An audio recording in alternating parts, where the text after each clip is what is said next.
Praise the lord.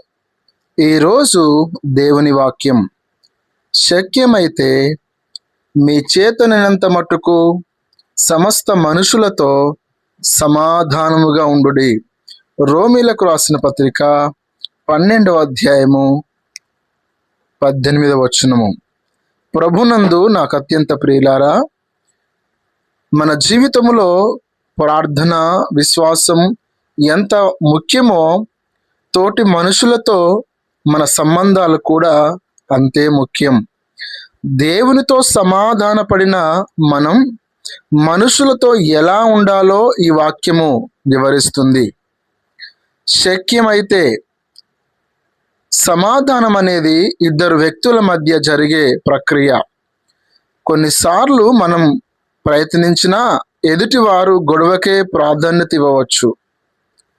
పరిస్థితి మన నియంత్రణలో లేనప్పుడు దేవుడు మనల్ని నిందించడు, కానీ అసాధ్యం అనుకునే వరకు మనం ప్రయత్నము ఆపకూడదని దీని అర్థం.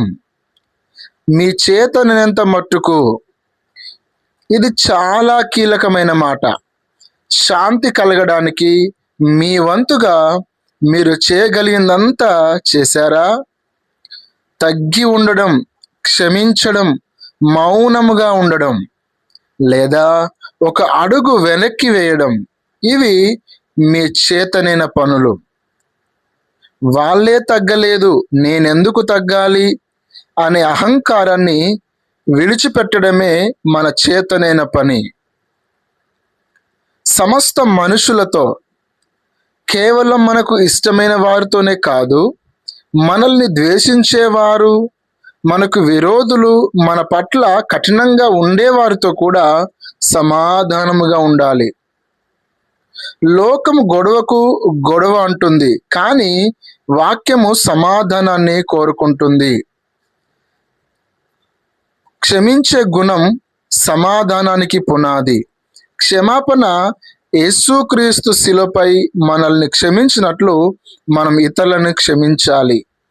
మాట తీరు, కోపంగా మాట్లాడే మాటలు మంటను పెంచుతాయి, మృదువైన మాటలు శాంతిని కలిగిస్తాయి.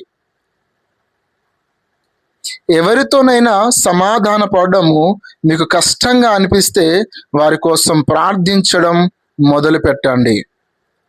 మనం సమాధానపరచు వారముగా ఉంటేనే దేవుని కుమారులము, కుమార్తెలమని పిలువబడతాము. ఈరోజు మీ జీవితంలో ఎవరితోనైనా విభేదాలు ఉంటే మీ చేతనైనంత మట్టుకు వాటిని సరిచేసుకోవడానికి ప్రయత్నించండి. దేవుడు మిమ్మల్ని దీవించి ఆశీర్వదించి శాంతికి కర్తలుగా వాడుకొనుగాక. ఆమేన్.